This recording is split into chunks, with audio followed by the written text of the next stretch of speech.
obrigado por me receber aqui. Vim até à sede de campanha de João Noronha Lopes para o aborrecer com questões.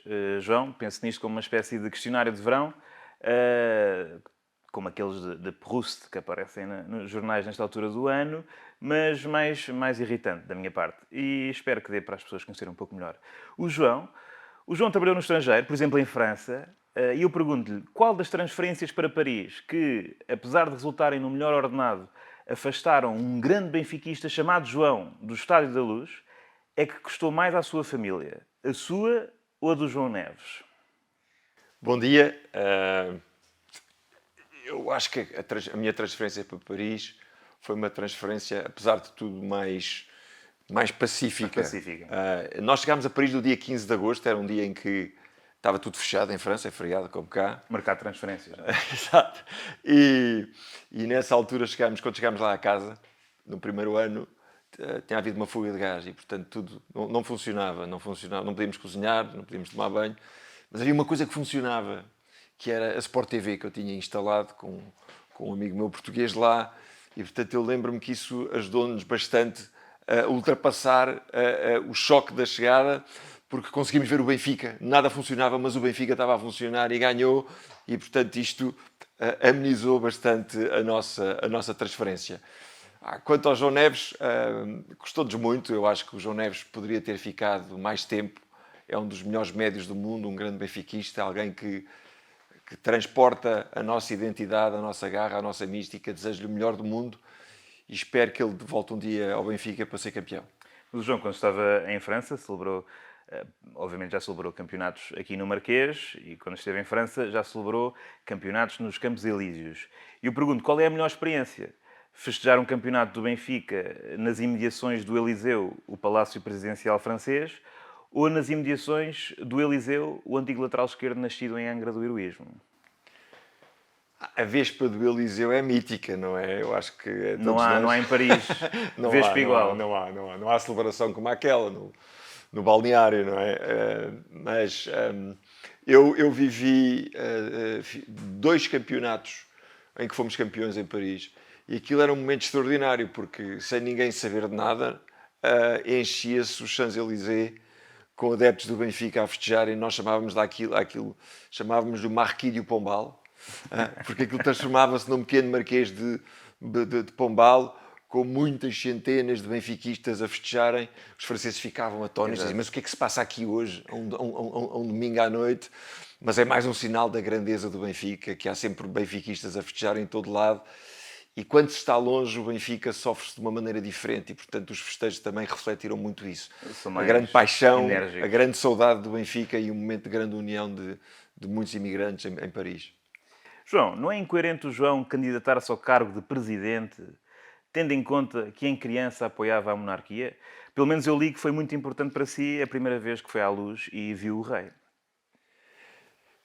Eu acho que o caso do Eusébio é um sistema político único, que é uma monarquia republicana. Ou seja, foi alguém que se tornou rei não porque lhe caiu um título, mas pelo seu mérito, pelo seu talento, pela sua entrega, pela sua humildade, tornou-se o maior de todos, o nosso maior símbolo.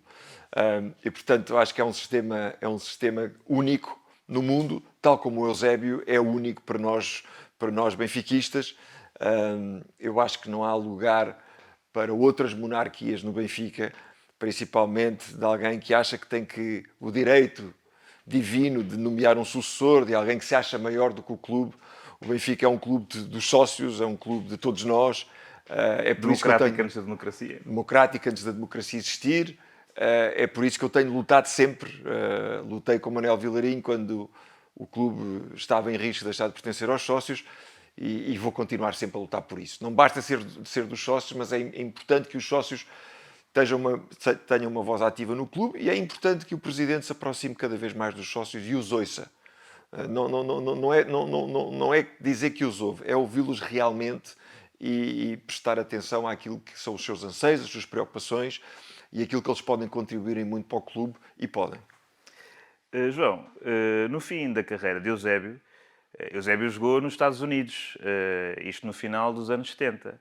Logo a seguir, no início dos anos 80, outro futebolista português foi espalhar magia para solo americano. Um jogador chamado João Noronha Lopes. João, como é que foi arrasar a ideia que os americanos tinham de que os portugueses jogavam bem à bola? É que é difícil chegar a seguir ao Eusébio. Vamos lá ver, vamos lá ver. Eu acho que essa comparação é ofensiva, não é só para o Eusébio, é ofensiva para o futebol em geral. O Eusébio foi espalhar magia, eu fui para lá tentar não me espalhar, são duas coisas diferentes. Mas conte-nos a história, como foi acabar a jogar Foi uma coisa extraordinária. Eu fui para lá com 17 anos, para uma escola secundária, e portanto imagina saíres de Évora diretamente para Filadélfia, saíres de um campo de terra batida onde eu jogava com os meus amigos, para uma escola em que tínhamos 3 campos relevados, em que tínhamos os equipamentos para jogar fora, para jogar em casa, em que tínhamos departamento médico, e portanto uma realidade completamente diferente. E portanto foi um dos melhores anos da minha vida. O João tinha uma bolsa? Não, fui como estudante estrangeiro fazer o último ano da escola secundária, da high school. E portanto foi um ano extraordinário. Eu tinha algum jeito para a bola, jogava a extremo direito na altura, era o número 11, e o ano correu-me bem. Marquei uns golitos, fiz parte lá da equipa da divisão. E lembro-me que um dos tipos com quem eu joguei depois chegou à seleção americana e nunca mais me esqueci do nome dele. E tu vais perceber porquê. É um tipo que se chama Pete Vermes. Ok, é inolvidável. É inesquecível. Mas foi um ano extraordinário. Eu fazer aquilo que eu gosto muito de fazer, que é jogar à bola. Pratiquei muito desporto depois joguei, praticamente fazia desporto todos os dias, que é aquilo que eu gostava de fazer. E onde encontrei uma segunda família e muitos amigos com os quais eu me continuo a dar e onde continuo a voltar muitas vezes. E quem é que é melhor? Os americanos a jogar futebol ou os portugueses a comer fast food? Eu acho que são os portugueses a comer a fast food. Mas é porque os americanos não jogam... Acho que são os portugueses a viver o futebol nas relotes, com as bifanas, e a transformarem a experiência em algo que muitas vezes começa fora do estádio e que são, para nós benfiquistas, são momentos de grande convivência também. Mas o João é muito elegante. Como é que reage às acusações de que nunca comeu um corato? Já comi coratos. Já comi coratos. Muitas vezes até, não é só no futebol, até em feiras.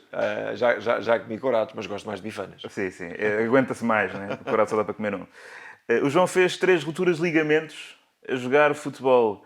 2 perguntas. Em primeiro lugar, quando for presidente do Benfica, confirma que vai dormir todas as noites no Benfica Lab? E em segundo lugar, será que esse historial clínico garante-nos que o João não vai gerir o Benfica em cima do joelho, até porque ainda lhe dói? Eu de facto tenho esse historial clínico. Fiz 3 rupturas dos ligamentos cruzados, 2 no joelho direito, 1 no joelho esquerdo, sempre a jogar futebol, 2 vezes com amigos e 1 vez na minha empresa, e fui insistindo sempre, de facto é das coisas que me dá mais prazer fazer. Joguei com um grupo de amigos até há relativamente pouco tempo. Quando é que se retirou? Quando é que pendurou as Quando em chuteiras? casa me disseram que tinham acabado os serviços de enfermagem e, portanto, se eu quisesse continuar a jogar, tinha que contratar alguém. O prémio do seguro já estava... Tinha que contratar alguém para isso. Mas gosto muito de jogar futebol. Depois aquilo que aconteceu foi... Eu comecei a jogar à frente, a marcar golos, não é? Era extremo-direito, era avançado centro, e depois com a avançada idade... recuando, depois recuei para trinco, e depois recuei para defesa central, e aí era mais o meu sentido posicional e a visão de jogo e a capacidade de choque, menos do que propriamente o que é mais físico e a importante. distribuição de jogo ao marcar golos. Sim. Marcava golos das bolas paradas quando ia lá à frente. Mas é assim, normalmente o futebol de formação. Começam aos 6 anos, são todos avançados e depois vai-se distribuindo. João, desde já, queria fazer-lhe aqui um pequeno teste. É um momento chamado treino de captação, em que eu vou disparar uma série de questões, muito fáceis, relacionadas com o Sport Lisboa e Benfica. Pode ser? Vamos a isso. Esta é fácil. João, que jogador húngaro do Barcelona com nome de osso situado na extremidade inferior da coluna vertebral, abriu o marcador na final da Taça dos Campeões, dos Clubes Campeões Europeus em Berna, em 1961, entre o Benfica e o Barcelona, que o Benfica viria a conquistar. Portanto, que jogador húngaro, era jogador do Barcelona e foi o primeiro a marcar nessa final e tem nome de parte do corpo nas costas. Cóccix. Esta era fácil, eu disse exatamente. Muito fácil. Sandor Cóccix marcou aos 21 minutos. Foi um grande jogador, melhor marcador do Mundial de 1954. E descobri isto quando estava a fazer esta questão. Segundo o El País, uma vez o estádio daquela final era o mesmo da final que os húngaros tinham perdido em 54 contra a RFA. Cóccix, antes de entrar, terá dito aos colegas é nesta não ganharemos. E pronto, confirma-se de facto. Boa previsão, Sandor. Confirmou-se que o Benfica foi campeão europeu.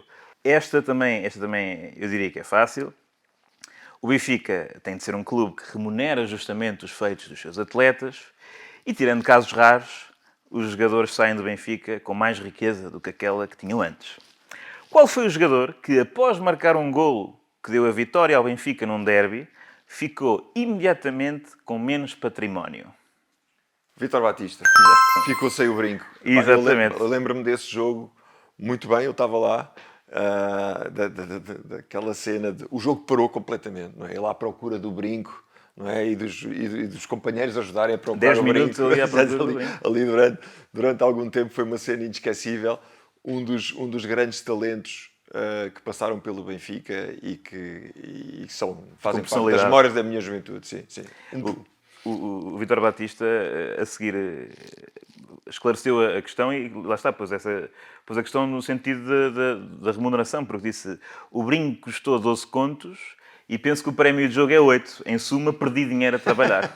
Portanto, não sei se o João promete retomar as buscas pelo brinco do Batista. Seria interessante. Ainda deve estar lá nos terrenos ao lado. Agora aquilo já está tapado por botão, não é? Já deve ser mais complicado. Escavações arqueológicas. Daqui a uns tempos vão-se fazer ali umas escavações e vai-se descobrir espero que se descubra o brinco do Vítor Batista. Dava um ótimo... Porque faz parte da nossa história, é um momento único na história dos derbys e na história do Benfica. Isso sem dúvida. João, mais uma, também julgo que é acessível, que o jogador brasileiro, que partilha o nome com o pai do espiritismo, nos deu o gol da vitória frente ao Marselha. Allan Kardec.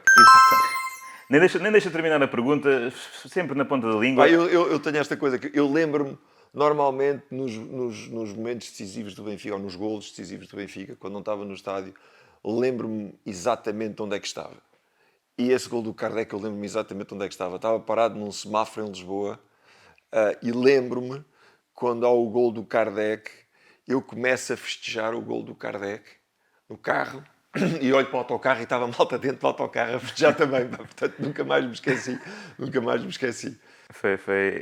Ainda hoje os académicos se dividem sobre qual dos Allan Kardec contribuiu mais para a crença no sobrenatural, que perdeu a camisola a celebrar aquele gol. Ele tirou a camisola e depois não sabia onde estava, caiu lá para o meio do fosso do estádio e ele não conseguiu encontrar. João, agora outro exercício de memória. Se calhar aqui pode ter de puxar pela cabeça. Vamos ver. Peço-lhe 3 ex-jogadores do Benfica, começados por Z, sendo que não vale chamar Zés a Josés. Ou, pronto, Zés e Zezinhos, excluir só jogadores com Z, para além de Zés. Ok, desde sempre. Desde sempre.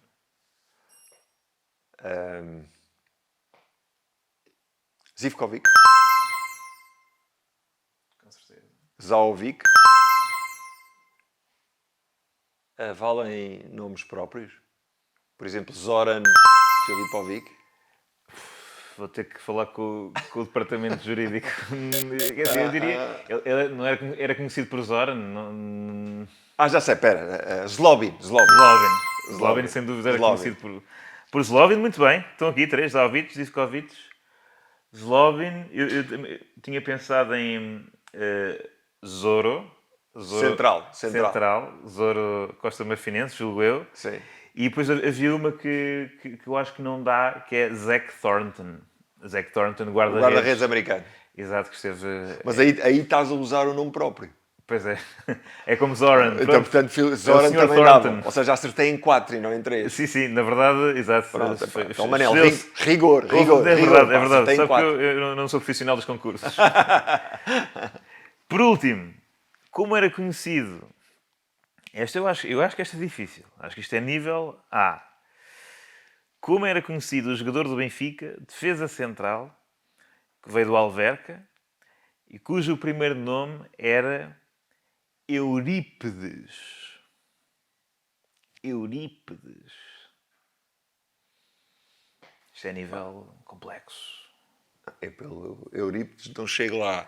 Podes dar uma pista, tipo, Posso. mais ou menos em que altura é que isso foi? Portanto, isto foi na época 2004, 2005. Chegou ao Benfica com 20 anos, do Alverca, e era o quarto central, Central. atrás de Luizão, Ricardo Rocha e Alcides. Central, Alverca. Eu acho que jogou talvez 10 jogos pelo Benfica. A Moreirinha. Exatamente. Eurípides Adão Daniela Moreirinha. Ou Eurípides Daniela Adão Moreirinha. Pá, nunca lá chegaria pelo Eurípides, obviamente. Eu acho que poucas. Devia ser mais publicitado que tivemos um central chamado Eurípides. Acho mal que a Moreirinha não tenha optado pelo nome Eurípides, que é um bom nome de central, né? Centralão, Eurípides, impõe respeito, sobretudo a pontas de lança que sejam helenistas, não é? Mas eu, por acaso, pesquisei. O irmão de Eurípides da Moreirinha chama-se Ruben Amoreirinha, que é um nome que não faz muito sentido irmãos. Ter um irmão Eurípides e o irmão Ruben. Achas que nos devíamos ter mantido dentro da tradição helenística? Portanto, Exatamente, sim. Eu acho que quem chama a um filho Eurípides tem que chamar ao outro Sófocles, sem dúvida nenhuma.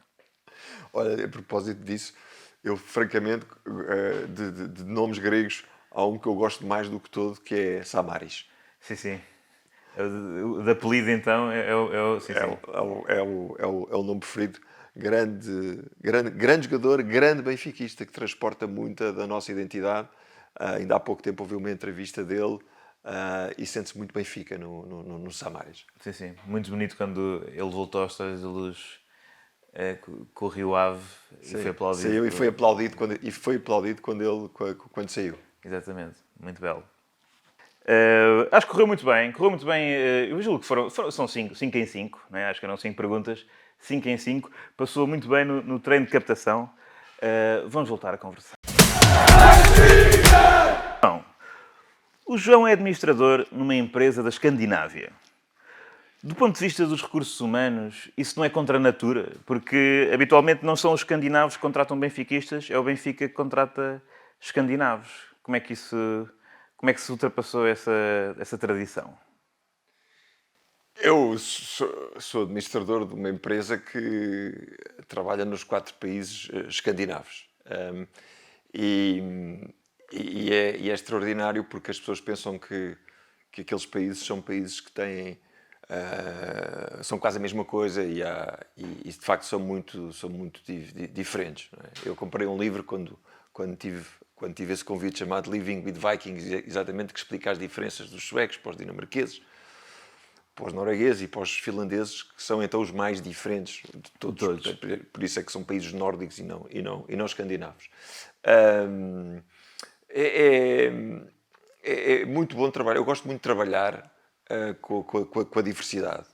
E o que esse projeto tem são países diferentes e o objetivo é transformar uma organização. E são 2 áreas que eu gosto muito de trabalhar, que é transformar, fazer acontecer, inspirar as pessoas para a mudança, compreender as diferenças culturais entre os países e levar as pessoas a trabalhar em conjunto. Para isso, muitas vezes, nós trabalhamos com aqueles que estão, muitas vezes vamos buscar aqueles que estão de fora. Eu tenho a vantagem, nesses países, de ter 1 ou 2 pessoas que são pessoas muito multifacetadas. E a pessoa que trabalha mais perto comigo é uma espécie de um Auschwitz, já que estamos a falar de jogadores estrangeiros, que faz várias posições, é sempre útil, é humilde, trabalha em equipa e nunca se queixa. E, portanto, se quiseres, é o melhor exemplo que eu posso arranjar. Tenho felizmente 1 ou 2 Orsons na equipa. E quando está a trabalhar com noruegueses em reuniões, consegue resistir a perguntar: malta, o que é feito do Azar Caradas?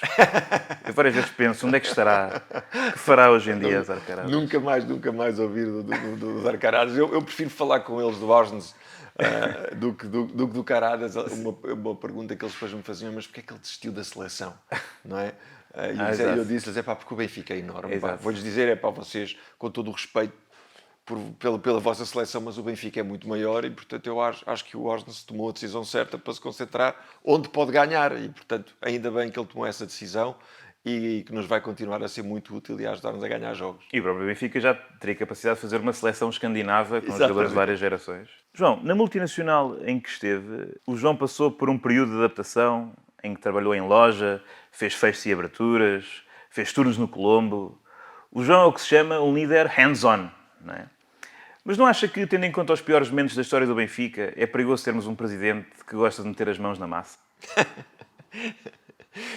Eu acredito que é muito importante tu perceberes muito bem qualquer negócio ou qualquer empresa para onde vais trabalhar. Eu fiz isso nessa empresa, onde fiz, inclusivamente, não é só vestir a camisola, eu vesti o uniforme, vesti a farda, como aliás todas as pessoas fazem quando entravam na empresa. E fiz aberturas, fiz fechos, estive ao balcão, fiz tudo isso. E isso é algo porque é algo que eu faço em todas as empresas. Eu, por exemplo, quando me convidam para um conselho de administração de qualquer empresa, eu nunca aceito sem não só ir conhecer as pessoas que me convidem pessoalmente, obviamente, mas também conhecer a organização e conhecer como é que, nomeadamente eu faço isto, são tudo conceitos de retalho normalmente, ir conhecer as pessoas que estão nas lojas, perceber como é que elas chegam aos clientes, ver as reações dos clientes, porque eu acho que se conhecermos o negócio, os detalhes do negócio, podemos tomar muito melhores decisões depois nas reuniões da administração. Primeiro ponto. Segundo ponto, porque nos ajuda verdadeiramente a valorizar aqueles que muitas vezes são os pontas de lança do negócio, não é? No futebol temos os pontas de lança, nas empresas e nas marcas também temos os pontas de lança. São as pessoas que estão no terreno e que estão ali verdadeiramente face aos clientes e das quais depende, no fundo, o sucesso do negócio. E, portanto, vou continuar nesse sentido a ser um homem que tenho uma proximidade muito forte do terreno, porque acredito que é a única maneira de nós o conhecermos bem. Claro que sim. João, na final da Liga Europa de 2013, segundo consta, o João organizou passagens aéreas para que toda a sua família, espalhada pelo mundo, se encontrasse em Amsterdão. Ou seja, o João é que organizou isto. Portanto, dispensou os serviços de uma operadora de viagens. Já na altura era contra que intermediários ganhassem avultadas comissões à custa do Benfica? Eu, se puder não pagar comissões em qualquer coisa que faça na vida, não pago. E no caso das viagens, eu gosto de organizar. Dizem-me que eu sou um bocadinho mandão a organizar as coisas, porque gosto de facto de programar. Depois gosto também de surpreender durante as viagens. Entrega logo um itinerário com tudo o que vai fazer? Muitas vezes não entrego um itinerário, vou divulgando as coisas, até porque gosto de introduzir um elemento de surpresa. Exato, vai sonegando informações e revelando. A viagem a Amsterdão é um exemplo. Nós viajamos muito com família e com amigos por todo o mundo, já acompanhei Benfica em todo o mundo. Mas aí a Amsterdão foi uma viagem que correu muito bem até ao final do jogo, porque nós saímos todos de sítios diferentes. Eu estava em Geneve a viver nessa altura, a trabalhar, saí de Geneve, uma parte da família saiu de Paris, outros de Portugal, outros de Londres e depois ainda se juntou o meu cunhado que veio dos Estados Unidos. E aquilo correu tudo bem porque nós encontrámos à porta do estádio antes do jogo começar.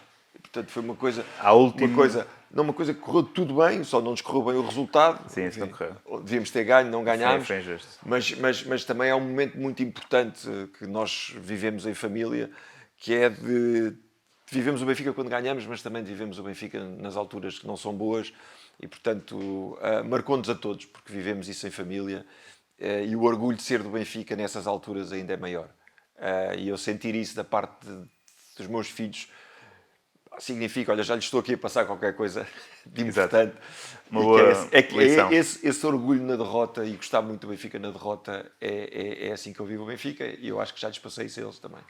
Já sabemos que o João gosta de organizar viagens, mas eu queria saber se também consegue evitar viagens. É que eu tenho viagens de sonho, mas também tenho viagens que quero ter a certeza que não faço. João, consegue garantir que não voltamos ao Vietnã?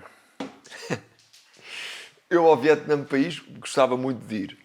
Também não visitei. Ao Vietnã do Benfica, em que nós quase que perdemos o clube, tudo farei para nunca mais lá voltarmos. Foi isso que me levou a desafiar o Manuel Vilarinho nessa altura para avançar e acho que é algo que nos distingue. Não podemos voltar a esses tempos. O Benfica tem que ser dos sócios, os sócios têm que ter uma voz interventiva no clube e tudo farei para nunca mais voltarmos a uma situação dessas. Mas ao Vietnã país, aí teria interesse. Eu gostaria de lá ir um dia, nunca fui ao Vietnã, mas onde eu quero mesmo ir é a Budapeste, em maio do próximo ano, à final da Champions. Uma boa viagem. E esperar que, obviamente, que seja o Benfica que lá esteja. O meu sonho é um Benfica europeu. Foi assim que eu cresci, a ver um Benfica europeu, foi aí que nós nos fizemos grandes. E, portanto, eu quero um Benfica europeu e quero um Benfica na final da Champions e sei que é difícil, sei que temos que trabalhar, mas acho que temos de ter essa ambição. Porque eu faço parte da geração que teve a infância traumatizada com esses anos, porque eu nasci e nós ganhámos o último campeonato antes de 2005, em 94. Portanto, foi ali uma... Esse campeonato, sim. Foi complicado. Esse campeonato de 2005 foi épico, porque eu organizei um autocarro, fomos daqui para o Bessa num autocarro, e depois da vitória, a viagem cá para baixo foi uma coisa absolutamente notável, porque as áreas de serviço estavam todas completamente cheias de pessoas, em festa, estava tudo fechado, para chegar e ir ao estádio. Eu lembro de uma história dessa altura, que é que o meu filho, um dos meus filhos, tinha um exame de matemática no dia seguinte, e houve ali uma discussão, vais, não vais, eu disse-lhe vais, pronto, vamos, porque era um momento único. Ele foi, dormiu 2 ou 3 horas, fez o exame de matemática, teve uma nota extraordinária, portanto, onde se prova que o benfiquismo ajuda à concentração, ao aproveitamento escolar. E ajuda ao aproveitamento escolar. Sem dúvida. João, em 2001 foi vice-presidente na direção de Manuel Vilarinho. Qual é que foi o seu papel nessa altura, para além de pôr as pedras na calçada à venda no OLX? Eu nunca fui vice-presidente financeiro do Benfica, depois evolui para vice-presidente efetivo, mas na altura eu e um grupo de amigos juntámos e fomos desafiar o Manuel Vilarinho para avançar. Exatamente porque muitos falava-se, mas ninguém avançava e nós fomos falar com o Manuel Vilarinho e o Manel ligou-me passado alguns dias e convidou-me para ser vice-presidente. E eu só lhe pedi uma coisa, que foi, eu vou ajudar naquilo que puder, mas quero ir para o último suplente, porque o que eu quero mais é ajudar, mas não quero cargos, não quero cargos, quero ajudar. E depois, fruto de várias vicissitudes, houve uma circunstância trágica, perdemos um excelente dirigente na altura, que era o Nuno Moreira da Cruz, que nos deixou nessa altura. Depois houve pessoas que se demitiram e eu cheguei a vice-presidente efetivo. Mas ainda enquanto suplente, aquilo que aconteceu é que quando nós lá chegámos, havia tanto trabalho e tanta coisa para fazer que eu tive 2 empregos. E, portanto, saía do meu emprego às 5, 6 da tarde, depois ia para o Estádio da Luz e, na altura, era advogado e ficava no departamento jurídico com 2 colegas meus a trabalhar até às tantas da noite. As instalações do Estádio Antigo não tinham nada a ver com estas instalações. Trabalhávamos debaixo das bancadas, ali com os aquecedores, normalmente vestidos, porque não chegava para aquecer. No inverno aquilo era frio, quem trabalhou lá sabe exatamente o que é que isto era. E depois, começaram a aparecer os credores. O autocarro, o tipo da relva, etc. E, portanto, havia que falar com muita gente, contratos de jogadores que tinham dívidas. Foi um período apaixonante porque nós sentimos que tínhamos que agarrar o clube naquela altura. Tínhamos que rapidamente tentar arranjar um modelo que permitisse ao clube crescer e, portanto, trabalhámos nessa altura no aumento de capital da SAD. E que eu guardo com muita saudade porque fiz grandes amigos nessa altura, unidos pelo desejo de devolver o Benfica aos sócios e de criar condições para o futuro. Incrível. O João tem interesse na interseção entre tecnologia e desporto, sobretudo no que toca às transmissões, e por isso, quando acompanhou o Benfica no Mundial de Clubes nos Estados Unidos, encontrou-se com Ed Filomia, diretor de transmissão dos Miami Heat. João, não considera incoerente reunir-se com um diretor dos Heat quando, por causa da sua profissão, desde sempre torceu pelo sucesso dos Nuggets? Não é verdade. Eu, quando estava nos Estados Unidos, vivia em Filadélfia e, portanto, a minha equipa preferida era os Philadelphia 76ers, que ainda gosto hoje. Acompanha. Na altura, tive a oportunidade de ver ao vivo um dos grandes, que era o Julius Erving, Dr. J. Gosto muito de basquete. E, portanto, nunca tive qualquer aproximação com Denver. aos Nuggets, aos Denver Nuggets. Acho que é muito importante que o Benfica vá assistir àquilo que de melhor se faz lá fora. E esta reunião, entre outras reuniões que eu tive nos Estados Unidos, esta que tivemos com os Miami Heat, foi exatamente para ver aquilo que é um centro de excelência de produção de conteúdos que eles têm. Tem uma equipa que foi várias vezes reconhecida, mesmo dentro da NBA, como uma das equipas mais criativas. E uma das medidas que eu quero adotar é exatamente tornar a BTV num centro de produção de conteúdos de excelência. E com isso, obviamente, chegar a outro tipo de receitas. E este contacto que eu tive com os Miami Heat foi exatamente para aprender, comparar e com algumas coisas que nós já estamos a fazer. E eu acho que há um potencial enorme para aproveitar nessa área e para expandir a marca não só em Portugal, como fora de Portugal. E isso é algo que eu tenho uma equipa que está preparada para fazer. Para cortar um pouco este segmento em que eu fui desagradável para o futuro presidente do Sport Lisboa e Benfica, vamos aproximar-nos novamente recordando de glórias. É o momento em que o candidato deixa de pensar em relatórios e passa a pensar em relatos. É o Relato e Contas. Eu vou passar aqui alguns relatos e terá de identificar qual o jogo que está em causa. Simão para bater. Cadim entre os postes. Penalti para o Benfica no estádio de Bessa. Minuto 3. Sim. Boa Vista Benfica, fomos campeões de Trapatoni. Nem preciso ouvir mais. Não, nem preciso ouvir. Sim. Não, agora deixa eu ouvir. Paradinha, atirou, já está! Aquela bancada por trás a explodir. Exatamente. Estava lá. É um grande estádio para a UEI, o Bessa. Exatamente, campeões do Depois Bessa. a viagem para baixo, mas a viagem para baixo é épica depois desse jogo, é absolutamente épica.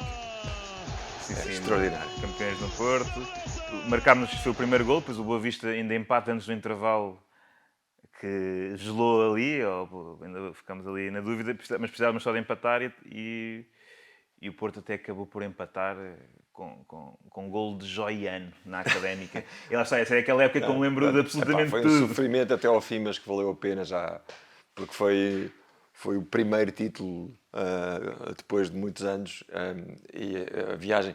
Nós fomos para cima de autocarro, tínhamos parado nos leitões com tempo e depois para baixo, as áreas de serviço todas cheias de gente. Uma romaria. Uma romaria. Chegar e depois ir para o estádio, epá, foi uma coisa O Marquês foi para aí às 4 da manhã, aquilo foi eu não me lembro sequer, eu não me lembro de ir ao Marquês, lembro-me de estar a festejar no estádio. Depois houve um festejo no estádio. Sim. Exatamente. Vamos ao segundo relato. Esta deve já ser uma sexta na altura em que as operas ganham o lance, dá para o Nico Gaeta, penta ali. É o gol do Lima. Logo, é uma jogada extraordinária. Pá. Toma. Assim. Sim. Assim. Incrível. Sabes que esse é o gol quando eu, para me animar, vejo muitas vezes Sim, esse gol. É um antidepressivo fantástico. São vários artistas São vários artistas. Sim, acho que é Gaetano. Lorenzo, sim. Sim, epá, é um gol extraordinário. Um dos gols mais bonitos, pelo menos em derbys, na televisão. Sim. Para mim é um Prozac. Ganhamos, exatamente. Vamos ao terceiro relato. Este também vibrei muito com este gol. Sim, porque o inferno é aqui, uma luz. Aí vai o lançamento, é da Sálvio, lá para a área, a bola para o Luizão, é Pirar, olha o Cardoso! Vulcão. Assistência do Luizão. Lançamento Para o Cardoso. Lançamento Sálvio. Benfica, Fenerbahçe. Exatamente, 3-1. Sim. Foi o gol que selou o apuramento. Nós Sim. tínhamos perdido lá 1-0. Sim. Na altura Sim. valiam os golos fora, Sim. portanto eles marcaram, estava Sim. 2-1. Sim. Foi daqueles gols que começou num lançamento lateral que agora está fora de moda e com pena, porque era sempre uma esperança nova. Pronto, ok, já não dá para ir lá de bola corrida, vamos bombear, Sálvio lançado muito bem. Sim. Márcio Pereira, André Almeida André também. Almeida, Binha. Binha. E um lançamento espetacular. Mas muito bem, João, muito bem. Mais uma vez, um conhecimento enciclopédico através do som do que é a história do Benfica. João, o João já conseguiu a conversão de habitantes da América do Sul à nossa religião. Aliás, vê-se claramente que se inspirou na obra de Vieira, Padre António Vieira, é claro. Como sabe, o Padre António Vieira debruçou-se sobre o ato de mudar de clube no célebre texto Sermão de Santo António ao Emílio Peixe. É uma obra que recomendo. João, pode contar-nos essa história da conversão que fez na América do Sul? A conversão foi de um sul-americano, mas a conversão teve lugar em Portugal. Trouxe-o cá para... Ele foi um argentino que veio passar um ano à minha casa, um ano na escola secundária, tal como eu também tinha feito. Chegou com alguma simpatia pelo Benfica, tornou-se um fanático do Benfica. Fanático do Benfica, como nós. E, portanto, aquilo foi um encaixe perfeito lá em casa. Quer dizer, é um outro filho que eu tenho, benfiquista. E lembro-me que vem cá, vem de propósito ver o Benfica, vai-se embora no dia seguinte, desde que eu aviso, às vezes na véspera ele vem e faz. Eu digo que é ele que vai abrir a primeira casa do Benfica em Buenos Aires, tem que juntar mais umas pessoas. Mas houve uma ocasião muito especial com ele, que foi que em 2020, na primeira ação de campanha que eu fiz, foi em Monte Gordo, juntando algumas casas do Benfica. E ele estava cá connosco e foi, e depois eu pedi-lhe que ele cantasse o Luís Pissarra no final dessa ação de campanha. E ele canta o Luís Pissarra em portunhol. Sim. Com mais salero, não é? Portunhol, afinado, não falhou uma palavra. E é difícil. E as pessoas que estavam lá ficaram, mas quem é este tipo agora? Vem para aqui cantar a Luís Pissarra. Portanto, impressionou toda a gente. Eu já lhe disse esta história e ele disse-me, não, eu não cantei em portunhol, eu cantei em português, porque ele acha que fala melhor, então disse-me, não, eu cantei em português. Pronto, entre português e portunhol, mas foi um grande testemunho de benfiquismo, de um convertido sul-americano. É que é muito difícil cantar de forma sequer parecida ao Luís Pissarra, que são notas muito difíceis de alcançar, e normalmente as pessoas optam por tentar imitar Luís Pissarra ou cantar em modo claque, que é mais fácil e que permite para quem não é tão desafinado, mas conseguir... Mas qualquer que seja o modo, nós nunca nos cansamos de cantar o Luís Pissarra. Okay.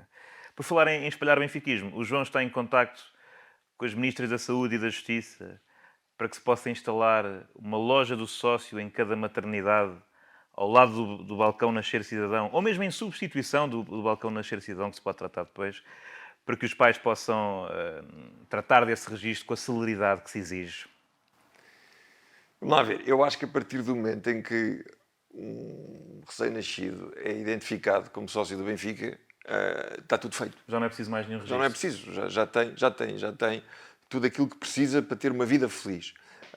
E, portanto, os meus filhos são todos sócios desde pequeno, os meus netos também. Bati o recorde agora há pouco tempo, com o penúltimo que foi sócio com menos de 1 hora de vida. E depois então disse ao meu genro, agora sim, agora podes então ir registar a criança no hospital, se quiseres. Sim. Se quiseres. Para mim, isto é o cartão de cidadão benfiquista, é mais importante que todo o resto. E um passaporte também. Serve para tudo. É-se bem recebido no mundo. Serve para tudo. E isto é algo que eu continuo a fazer muito, que é de fazer uma apologia do benfiquismo. Gosto muito de converter para o lado bom da força miúdos. Evangeliza muito. Evangelizo muito. Foi uma coisa que desde miúdo que faço isto. Fiz isto em casa com a minha família, com os primos. Fiz isto em casa na escola secundária e continuo a fazer agora. Passei essa faceta evangelizadora para os meus filhos, que eu continuo a fazer. E acho que é um dever de qualquer benfiquista. Quer dizer, se nós sabemos qual é que é o lado certo da história, eu não vejo luzes, mas gosto de trazer pessoas para a luz. E, portanto, acho que é algo que todos os benfiquistas deveriam fazer. Muito bem. Os amigos do João dizem que gosta muito de cozinhar. O João trabalhou a maior parte da vida numa multinacional de restauração.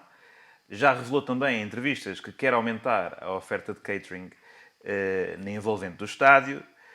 O João só pensa em comida, vai contratar o Lubomir para extremo esquerdo. Quando diz que o Benfica precisa de aumentar receitas, está a referir-se ao relatório e contas ou ao livro de Pantagruel? Essa de eu ser bom cozinheiro é muito subjetiva. Eu acho que faço o melhor bacalhau à Brás do mundo, mas isto não é unânime. Devo avisar que não é unânime. Há discórdia. Mas para mim é. É o que importa. Continuo a defender isto com alguma convicção.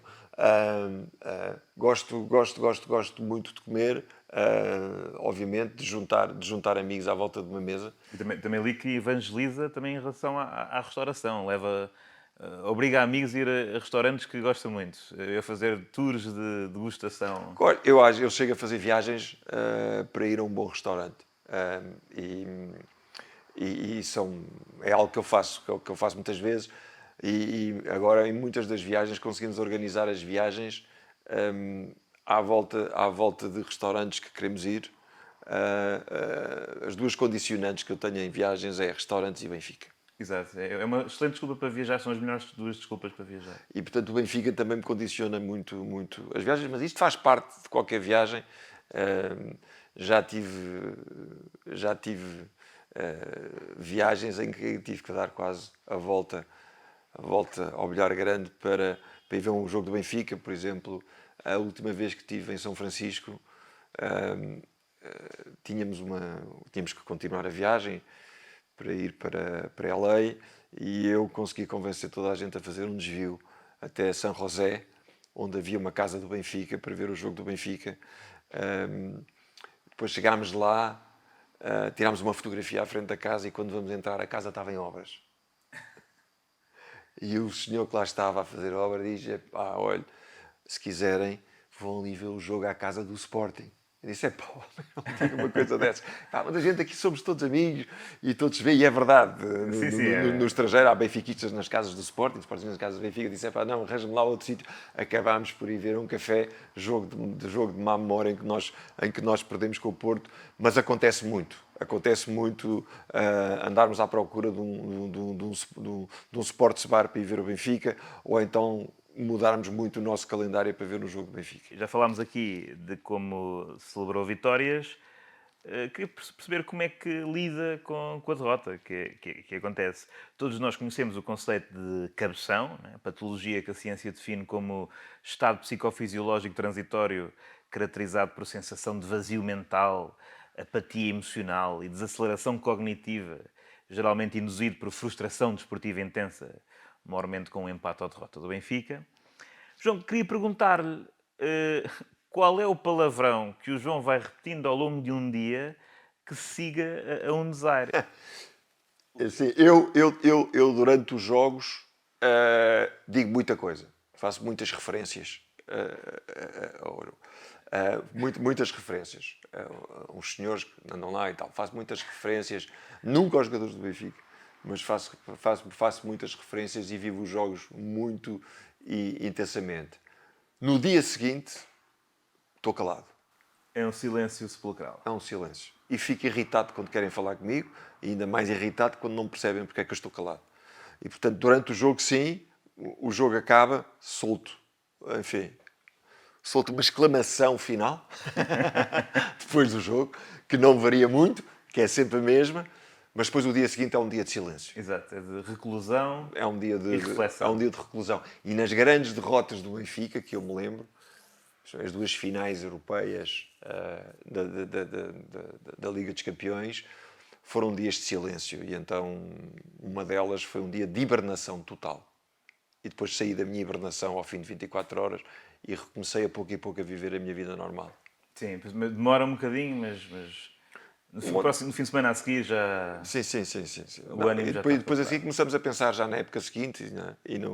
E nos jogadores que vêm, nos jogadores que valem. Eu entretenho muito com isso. Uma das coisas, há quem vá adormecer e pense em viagens, ou conto de carneirinhos, etc. Uma das coisas que me faz adormecer facilmente é imaginar o plantel do Benfica. Sim. Faço recorrentemente. Dos jogadores por posição, 3 jogadores por posição. Suposição dos plantéis. E depois, às vezes, há uma altura que eu sou mais realista, e depois há uma altura que eu sou um bocadinho mais sonhador e que juntaria os jogadores todos. Mas entretenho. É uma das formas para adormecer. Várias táticas, vários 11. Sim. E depois faço também o que tu estavas a dizer, que faço muito de 2 jogadores por posição. Aqui quem é que eram? E depois faço às vezes aquela coisa que é porque é que nós não fomos buscar este tipo? Sim. Tipo O que que chega teria aqui. sido, sim. Sim. Porque é que não fomos buscar este tipo para aqui? Chegar lá mais cedo. Faço muitas vezes este exercício e distraio-me muito com isto. É uma forma de jogar FM sem ter de pagar a licença. Exatamente. É um FM menos tecnológico. Sim, só tem uma equipa, só podemos escolher uma equipa nesse FM. Sim. Mas estou completamente a controlar. E ganho sempre porque eu construo sempre o plantel. Sim. E a simulação dos resultados também é um pouco enviesada. E o resultado vem depois do plantel que eu construo. Estou convencido, acho que o João está preparadíssimo. Muito obrigado por me receber aqui e vemo-nos em breve. Um abraço. Obrigado. Obrigado, João.